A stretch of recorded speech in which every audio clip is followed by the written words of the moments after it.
हाय. Recently मी एक series बघितली आहे आणि ती सीरीज अवेलेबल आहेत झी 5 वर. आणि नाव आहे हे काय नवीन. आणि त्याच्यात एक कपल आहे. त्यांचं नाव आहे रमा अँड आदित्य.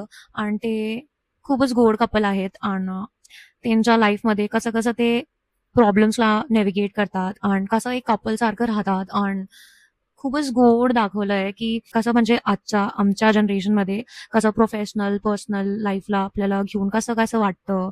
मग आई वडिलांना जे एक वाटतं की आमचे पोरं असले पाहिजे आणि टाइमवर झाले पाहिजे. आणि त्यांचे जे म्हणजे एक्सपेक्टेशन असतात पोरांशी, आणि पोरांना जे वाटतं की जनरेशन गॅप आहे ते इशू. मग जेव्हा आम्ही दुसऱ्या कपल्सला पाहतो आणि असं वाटतं मला की अरे ते लोक तो किती छान आहे, किती बेटर आहे.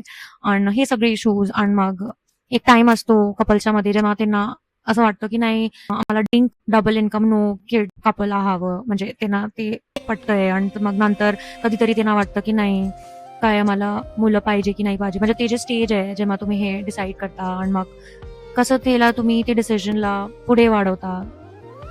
तर खूप चांगलं यांनी हे सगळं मॅटर्स म्हणजे डील केलेलं आहे.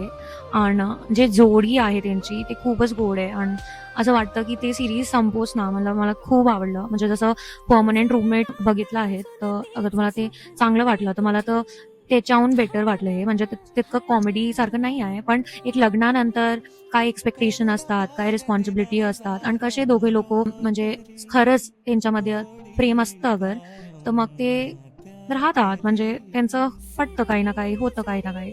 तर खूपच आम्हाला गोड वाटलं सिरीज. तर तुम्हाला आता वीकेंड आहे, तुमच्याकडे टाइम आहे आणि तुम्ही सोचताय की काय पाहू, तर तुम्ही हे पाहू शकता. That is available on Zee 5. तर पाहून चुकलं आहे हे सिरीज, तर मला कमेंटमध्ये सांगा तुम्हाला कशी वाटली. Okay, bye.